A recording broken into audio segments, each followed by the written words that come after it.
I recently purchased the Samsung Galaxy S23, and to protect it I bought the amFilm 9H tempered glass, and also this big and ultra hybrid case. In this ASMR style video, I'll be showing you how to install screen protector and unboxing it as well.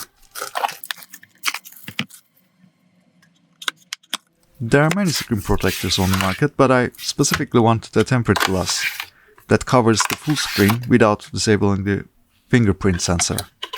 According to the comments, this one is easy to install and won't affect the sensor. We'll see. By the way, I'm currently testing the video recording capabilities of my S23.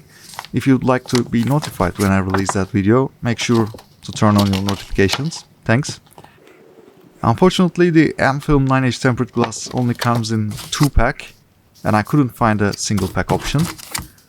It also comes with a lens cover for the camera, but I don't recommend it because it may reduce the camera quality. I wouldn't use it. Let's see how this goes.